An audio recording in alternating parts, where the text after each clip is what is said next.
সুপ্রিয় দর্শক, যারা দেশ ও দেশের বাইরে থেকে আজকের এই ভিডিওটি দেখছেন, সকলকে জানাই শান্ত গুরুবেডির পক্ষ থেকে অনেক অনেক প্রীতি এবং শুভেচ্ছা। তো দর্শক, আজকে ধান চাষের একটা ভিডিও নিয়ে আপনাদের সামনে উপস্থিত হলাম। তো আজকের ভিডিওতে ধান গাছের গ্রোথ কিভাবে বৃদ্ধি করা যায় সেই বিষয় নিয়ে আপনাদের সামনে বিস্তারিত আলোচনা করব। অবশ্যই ভিডিওটি শেষ পর্যন্ত দেখতে থাকুন। তো দর্শক, এইখানে ধানগুলো সবেমাত্র দুই একটা করে বেরোনো শুরু করছে।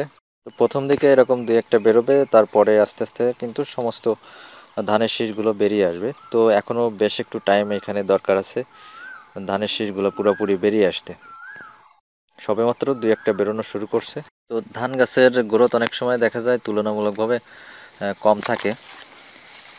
স্বাভাবিকের চেয়ে যে সময় কম হয় তখন কিন্তু আমাদের ট্রিটমেন্ট দিতে হয়, নাহলে কিন্তু আপনার ধানের উৎপাদন কমে যেতে পারে। ধান গাছগুলো একটা নির্দিষ্ট পরিমাণ লম্বা হয়ে থাকে, জাত ভেদে কিন্তু বিভিন্ন রকম সাইজ হয়ে থাকে। তো স্বাভাবিক একটা গ্রোথ আছে। তো যখন গ্রোথটা স্বাভাবিকের চেয়ে অনেক কম হয় তখন কিন্তু এখানে কিছু ট্রিটমেন্ট দিতে হয়। তো আজকের ভিডিওতে সেই বিষয়গুলো আপনাদের সামনে তুলে ধরবো।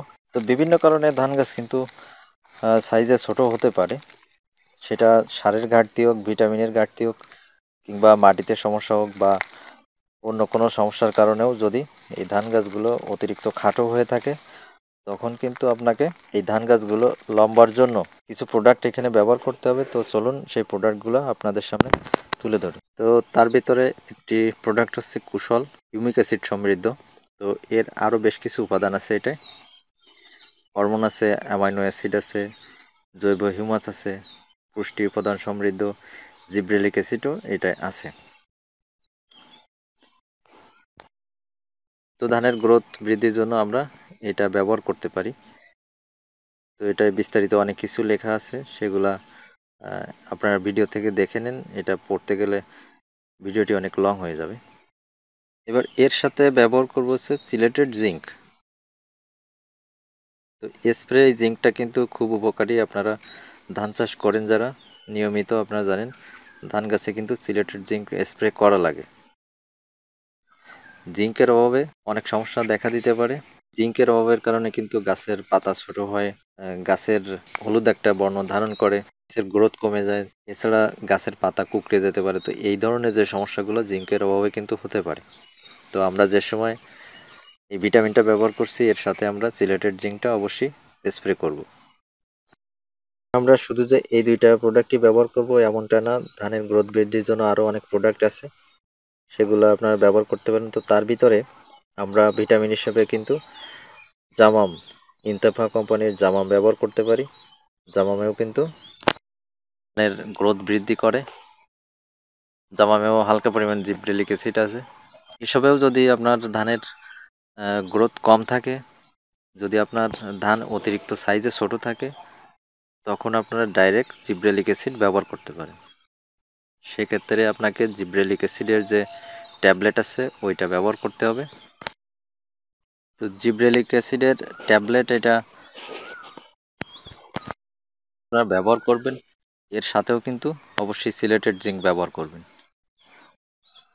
তো জিব্রেলিক অ্যাসিডের এই ট্যাবলেটটা আপনার ধানের গ্রোথ অবশ্যই বৃদ্ধি করবে, তবে এইটা ধানের গ্রোথ বৃদ্ধি করে এমনটা না। আপনার ধান যে সময় শীষগুলো ফুলে বেরোয়, ওই টাইমে যদি ধান ফুলে বেরোতে দেরি হয়, তখনও কিন্তু এটা আপনার ধানগুলো খুব দ্রুত বেরিয়ে আসতেও সহযোগিতা করে।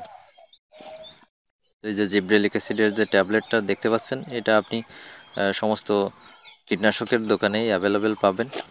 অতিরিক্ত যদি গ্রোথ কম থাকে তাহলে আপনারা এটা ব্যবহার করবেন।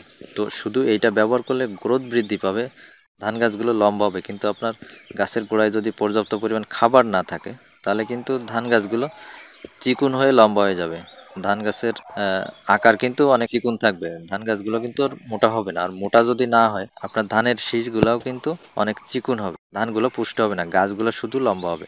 এই কারণে আপনাকে অবশ্যই স্প্রে করার আগে, জিব্রেলিক অ্যাসিড স্প্রে করার আগে গাছের গোড়ায় পর্যাপ্ত পরিমাণ খাবার দিয়ে রাখতে হবে, যাতে গাছগুলা পর্যাপ্ত খাবার আপনার মাটি থেকে পেয়ে থাকে।